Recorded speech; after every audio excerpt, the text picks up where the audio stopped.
אשריך.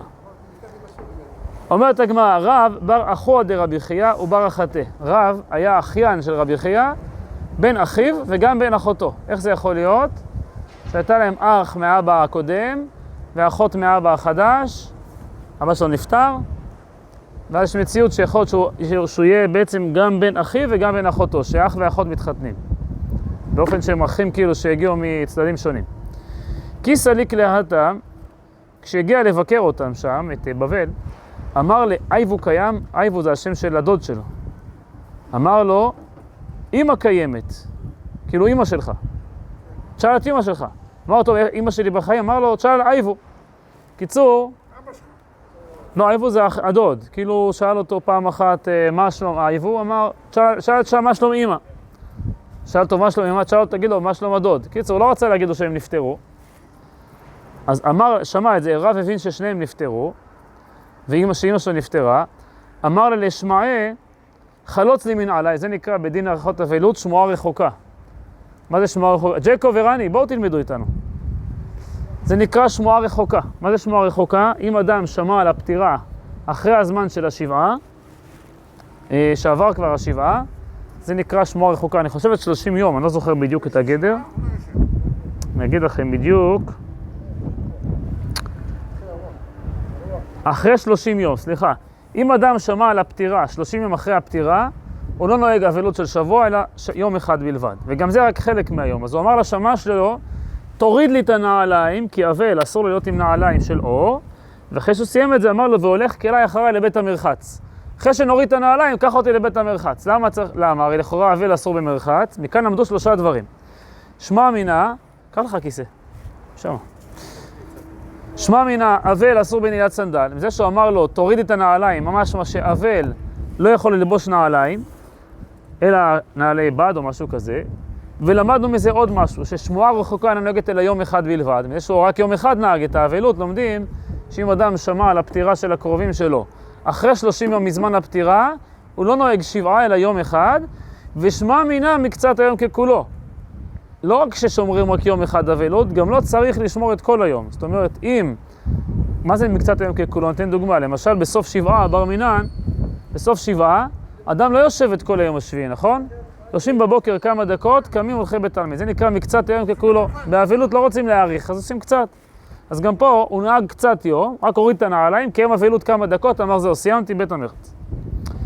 ההודה אמר דונו דיני, סיפור אחד היה אומר כל מקום שאומר, אני רוצה שתדונו לדין, אני רוצה דין, דין, דין, אמר דין, אמר שמע מינה מדן קעתי, כנראה הבחור הזה משבט דן, לכן כל הזמן אומר את המילה תדונו אותי. כן, כל דבר היה אומר הולך לבית דין, כל סכסוך. דכתיב דן ידין עמוק אחד שבטי ישראל, מכאן האתיופים אומרים שהם משבט דן, למה? אתיופי תשאל אותו מה שלומך, דנה, אבא, דנה, אמא, דנה, דנה, מכירים את זה? תשמעו שתי אתיופים מדברים, דנה, דנה, דנה, דנה, זה אז. הכל בסדר, זאת אומרת שמכאן האתיופים אומרים שהם כנראה משבט דן, זה הגמרא הזאת, כן?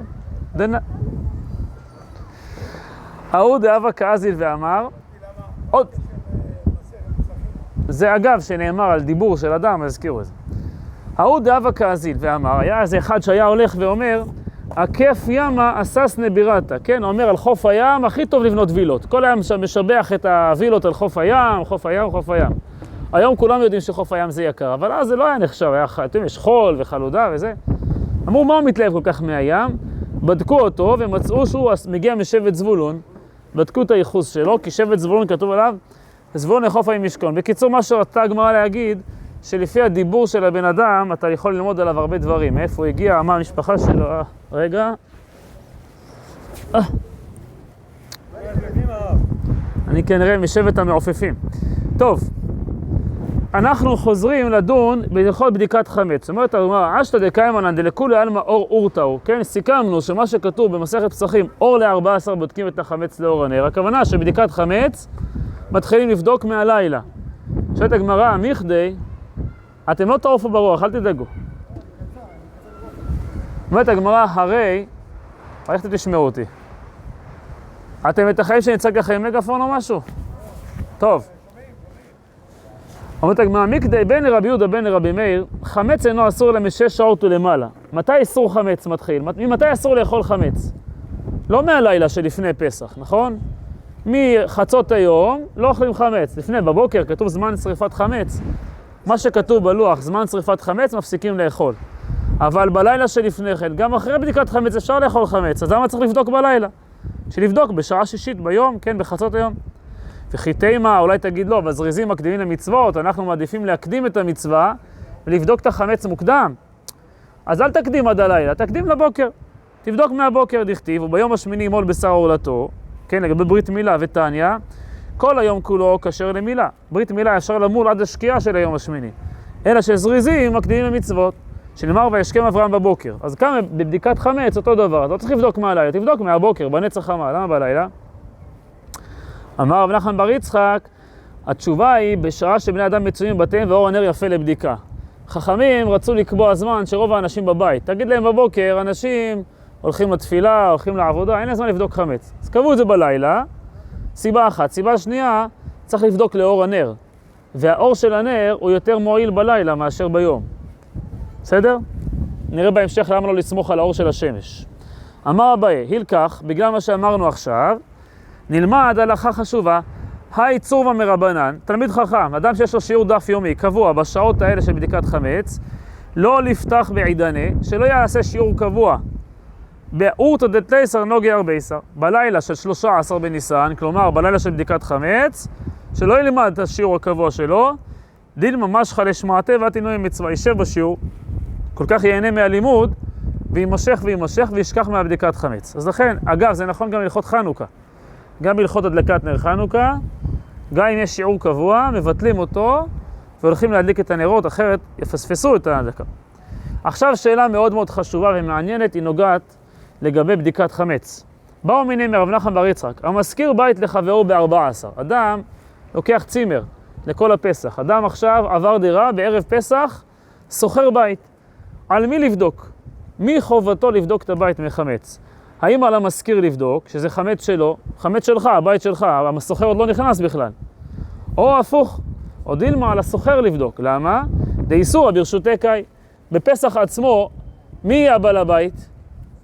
הסוחר. אז הוא צריך לבדוק. שאלה. אומרת הגמרא, בוא ננסה לברר את זה מהלכות אחרות. תשמע, בוא תשמע ברייתא, כתוב לגבי מזוזה, המזכיר בית לחברו, אתה עכשיו סוחר בית. מי חובתו לשים מזוזה, המזכיר או הסוחר? אליהו, מי צריך לשים מזוזה, המזכיר או הסוחר? בארץ, לא 30 יום. יפה מאוד, הסוחר, טעיתם. הסוחר חייב מזוזה, כן, כי הוא גר שם, מה? אז אם אתה רואה שחובת הסוחר, אז גם בדיקת חמץ, מי צריך לבדוק? הסוחר. אומרת הגמרא, הטעם, זה לא דוגמה. הרי אמר רב משרשיה, מזוזה חובת הדרי. מזוזה זה חובה של מי שגר בבית, אז ברור שזה הסוחר. אבל פה זה לא ברור, כי החמץ של מי הוא? של המזכיר. והדייר זה הסוחר. אז השאלה, על מי החובה? חמץ צריך לבאר אותו, לא צריך לשים אותו, זה שונה ממזוזה. לא, זה חמץ שלך, אתה עשת שם פיתה לפני פסח. הסוחר לא, זה לא פיתה שלו, מאיפה הוא יודע? מה, הוא קנה ממך פיתה? הוא קנה בית, שכר בית. אז רגע, תשמעו, אמר רב נחמן בר יצחק, יש לי גם תשובה לזה. תנינה, ברייתא מפורשת, המזכיר בית לחברו, זה ההלכה. כך פוסק השולחן ערוך. אם עד שלא מסר לו מפתחות חל 14, השאלה מתי הוא קיבל את המפתח. כי לפני שיש לו מפתח, הוא לא יכול לבדוק את הבית. יכול לבדוק את הבית בלי שיש לו מפתח? יכול לבדוק את הבית מחמץ בלי שיש לו מפתח בידיים? אי אפשר. לכן, מסירת המפתח היא הקובעת. אם המפתח בידיו לפני 14 בניסן, לפני זמן בדיקת חמץ, אז החובה על הסוחר. אבל אם הוא מקבל את המפתחות רק אחרי, חובה על המזכיר. אדם שיש לו צימרים, הוא מזכיר אותם לפסח, חובתו לבדוק אותם. אבל אם אדם נכנס לצימר לפני י"ד בניסן, הוא צריך לבדוק את הבית. באו מיני מרב נחמן בר יצחק. שאלה מעניינת חדשה לגבי שכירות. המזכיר בית לחברו ב-14. אתה עכשיו סוחר בית מבחור דתי. האם חזקתו בדוק או אין חזקתו בדוק? אתה לא יודע אם בדקו אותו או לא. האם אתה יכול לסמוך שמן הסתם הוא בדק את הבית או שלא ואתה יכול לבדוק שוב אותם? שואלת הגמרא, מה היא נפקא מינה? מה הבעיה? תשאל אותו. שאל אותו, בדקת או לא בדקת? מה אתה צריך לדון לי? האם זה בדוק או לא בדוק? עונה הגמרא, דלייתא להי, דלשיולא. המציאות היא פה שהוא לא נמצא. הזכיר לו את הבית שבוע לפני פסח, יצא לחו"ל, לא עונה לטלפונים. אני צריך לבדוק את הבית מחמץ, או יכול לסמוך עליו. עונה הגמרא, להטרוחי להי מאי, האם אני צריך להטריח אותו לבדוק את הבית מחמץ, או שיכול לסמוך עליו? אמר לו רב נחמן בר יצחק, תניתוח, גם זה כתוב. הכל נאמנים על ביעור חמץ, כתוב שעל בדיקת חמץ, ביעור חמץ, כולם נאמנים, להגיד לך בדקנו, אפילו נשים, אפילו עבדים, אפילו קטנים, כן? בזמנם נשים לא היו כל כך מדקדקות בהלכה כמו שצריך, לא היו מקפידות, כתוב שנשים היו עצלניות, ולכן בדרך כלל לא סומכים עליהם בדברים מסוימים, על ילדים קטנים, ככה היה פעם, אבל בעניין בדיקת חמץ אתה יכול, אם נגיד הגעת לאיזה בית, יש שם ילד קטן, אדונים, אתם איתי? אל תרדמו. סליחה על השיגעון. חשוב תפספסו. אתה אחר נכנס לבית, אתה לא יודע מי בדק אותו, אתה שואל ילד קטן, בדקת? הוא אומר לך כן, אתה יכול לסמוך עליו. הנה, מה היא טעמה מהמנה? למה הם נאמנים? מה, אתה יכול לסמוך על ילד קטן שהוא בדק? אלא לאו משום דחזקתו בדוק. דקסבר, כל חברים אצל בדיקת חמץ. אלא כנראה, מכיוון שחמץ זה דבר שכל עם ישראל נשמר ממנו, אתה אומר מן הסתם, בן אדם לא ישאיר לך בית עם חמץ, הוא ינקה אותו. ולכן אתה יכול לסמוך על הילד הקטן שיגיד לך שהבית נקי, לא בגלל הילד הקטן, בגלל שמי שישאיר לך את הבית ישאיר אותו נקי כבר. למה? כי כתוב, זה תניא, חבר שמת והניח מגורה מלאה פירות, אפילו בני יומן על חזקת מתוקנים. מה זה חבר? הלכות מעשרות. אדם שהוא מקפיד לעשר, שהוא צדיק, כן? אדם שהוא תלמיד חכם, אתה מגיע אליו הביתה, אתה רואה, אפילו שהוא נפטר נגיד, ואתה רואה בבית שלו ערימה של תפוזים, אתה אומר בטוח, הוא ייסר אותם. כי הוא לא משאיר בבית שלו דברים שאנשים ייכשלו. אז הנה, גם פה בחמץ, אתה רואה אם סומכים על הילדים הקטנים, סימן שהבית בחזקת נקי. אומרת הגמרא ממים, מי אמר לך? דילמה שניאחה משום דקה אמרהנה.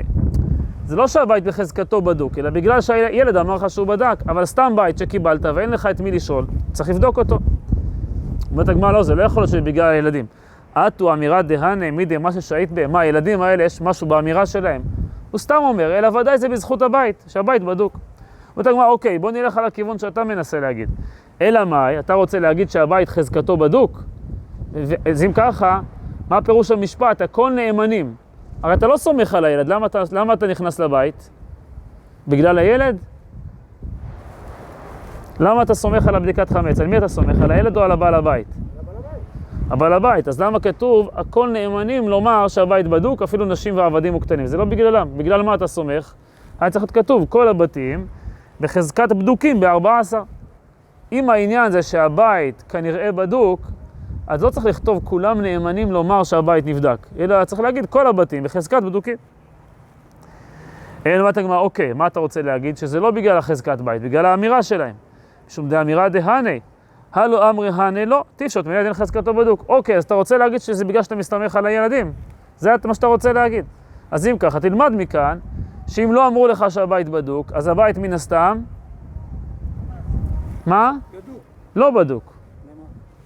כי אם אתה אומר שסומכים על הילדים, ולא בגלל החזקה, זאת אומרת, שאם הילד לא אמר לך שהבית בדוק, אתה יכול לסמוך שהבית בדוק או לא?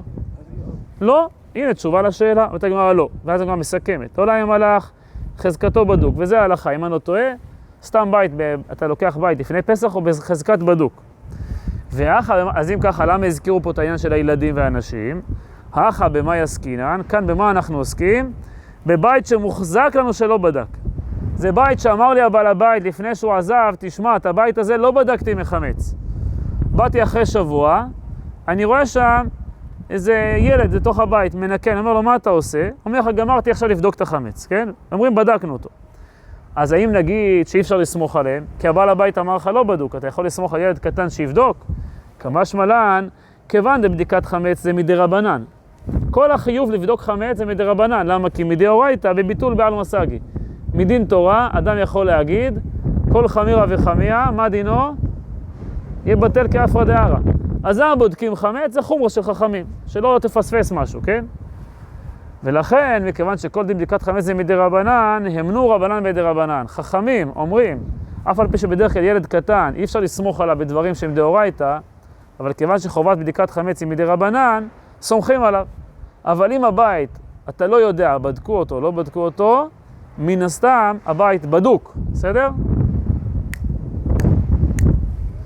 אם הבית הזה, אתה לא יודע אם בדקו אותו או לא בדקו, מה דין חזקתו בדוק או לא? בדוק. אז למה צריך ילד קטן? במקרה שבו אתה יודע שהבית לא בדוק, והילד אומר לך, אני בדקתי, אתה יכול לסמוך עליו. עכשיו שאלה, עוד אחת שקשורה להשכרה. היא באה לו, המזכיר בית לחברו בחזקת בדוק. אתה באת לך, שכרת בית, שכרת צימר, הבעל הבית אומר לך, תשמע, אני בדקתי את הצימר, אין בעיה. קח אותו לפסח, תהיה בריא. אתה אבל חששת קצת, פתחת את הארונות, פתאום אתה רואה שם ופלים, פיתות, בייגלה. מה אתה עכשיו צריך לעשות? תתחיל להתרוצץ, לבדוק את הכל, אתה רואה שבן אדם לא מפוקס כל כך. מה זה בדק? הסתכל ואמר, אין חמץ. מהו, האם זה נקרא מקח טעות או לא? האם אתה יכול לבוא להגיד לבא בית, תשמע אדוני, קח את המפתחות, תחזיר לי את הכסף, רימית אותי, האם זה נקרא מקח טעות או לא? מה אתם אומרים? אפשר לבטל על זה את העסקה או לא? אתה אומר שכן. מה אתה אומר? אני אומר שלא. אתה אומר שלא. בואו נראה. תשמע, דאמר אביי. אביי אמר, לא מבעיה, כלומר, פשוט לי, באתרא דלא יהווה אגרא. אם זה מקום שבו מקובל שבדיקת חמץ עושים בחינם, אתה בא למי שאומר, אחי, תעשה טובה, תבדוק לי את הבית, הוא אומר, אין בעיה, אעשה לך את זה בחינם. אנשים אוהבים את המצווה. ובדקו, דניחא ללאין שכיום מצווה וגופה. במקום כזה, פשוט, שאתה לא יכול להגיד מקח טעות. למה? כי מה אתה נדרש עכשיו? לבדוק בחינם. זה, בדיקת חמץ דבר שלא לוקחים עליו כסף. אז לא הפסדת כסף. מה הנזק שנגרם לך? אתה צריך לקיים מצווה עכשיו. נזק כזה, זה לא כזה נזק. זה לא נזק וזה לא מקח טעות. אומר, אין בעיה, אחי, אמרתי לך שבדוק, לא בדוק, הרווחת מצווה על הדרך. אל תוסיף לי כסף, אני נותן לך את זה בחינם. אלא, אומרת הגמרא, אפילו באתרא דהווה אגרא ובדקו, גם אם זה מקום שבו מקובל לבדוק חמץ תמורת כסף. זאת אומרת, אתה אומר לבעלים, אין בעיה, אני אבדוק את הבית, אבל עכשיו, אני שכרתי את הצימר ב-5,000 שקל לתקופה, עכשיו, כדי לבדוק את זה, אני צריך להשקיע עוד 500 שקל. אם אני אבדוק בעצמי, זה שווה 500 שקל, כי זה המחיר שלוקחים פה. בכל אופן, זה לא מקח טעות. למה? כי ניחא לאין שכיום מצווה ממונה. אנחנו אומרים שמן הסתם אדם שמח לקיים מצווה גם בכסף שלו. לא רק בגופו, גם בכספו. ולכן הבעלים אומר לך, תשמע, תגיד תודה, יכולתי להשאיר לך את זה נקי מחמץ, אבל אני רציתי שתרוויח מצווה, יש לך עכשיו גם הפעלה לילדים, במקום שיתפסו לך על הקירות וישברו לך את הג'קוזי, שילכו לבדוק את הצימר מחמץ. טוב, נושא חדש לגבי זמני חמץ. אנחנו יודעים שתמיד בלוח שנה. מה? צחי צדק. אבל לא צדק בגלל שהוא חשב, פשוט כולכם אמרתם כן, אז הוא אמר לא. יצא לו הימור טוב בסך הכל. אם הייתם מאמרים יותר טוב ממנו, אז הוא היה נכשל. טוב, נושא חדש, זמני חמץ. אנחנו יודעים שזמני חמץ בפסח, יש לך בלוח, זמן אכילת חמץ, סוף זמן שריפת חמץ, ונראה לך את המקור לזה. אף על פי שהפסח מתי הוא מתחיל? מתחיל בלילה, הוא לא מתחיל בבוקר. בכל אופן יש בלוח זמנים. תנא נתן, רבי מאיר אומר, אוכלים כל 5 ושורפים בתחילת 6. מה זה 5 ו-6? אנחנו מחלקים את היום לשעות זמניות. מה זה נקרא שעות זמניות? מעלות השחר, או מנצח חמה, עד צאת הכוכבים, או עד השקיעה, זה, ככה זה, תחלק את זה ל-12 שעות. אז מתי זה שעה 6 לפי החילוק הזה? אם אני לוקח את היום, מהבוקר עד הלילה, מחלק את זה ל-12 שעות, מתי יוצא שעה שישית? למה אתה מתחיל הבוקר? הבוקר מתחיל שעה ראשונה. שעה 12 זה השקיעה. מה זה שעה שישית? חצות היום, נכון? סוף שעה שישית זה חצות היום. אז רבי מאיר אומר, אוכלים כל 5, עד שעה לפני חצות אפשר לאכול, ושורפים בתחילת 6. שעה לפני חצות מתחילים לשרוף את החמץ. רבי יהודה אומר לו, אוכלים כל 4, שעה לפני כן מותר לאכול, תולים כל 5, מה זה תולים? לא אוכלים ולא שורפים. אסור לך לאכול חמץ, אבל גם אתה לא צריך לשרוף אותו עדיין, ושורפים בתחילת 6, כאילו רבי יהודה לוקח שעה אחורה, עוד כמו שאנחנו נוהגים היום. את הגמרא דכולי עלמא מיהא, בסדר. זה מחלוקת, תולים, אוכלים, אבל רואים שמוסכם על כולם, שאיסור אכילת חמץ מתחיל כבר מהצהריים, לא רק מליל הסדר. שאת הגמרא, מנהלן, מה המקור לזה שאסור לאכול חמץ כבר מהצהריים שלפני פסח? אמר אביי תראה קרא הכתיבי. יש 2 פסוקים בדבר הזה.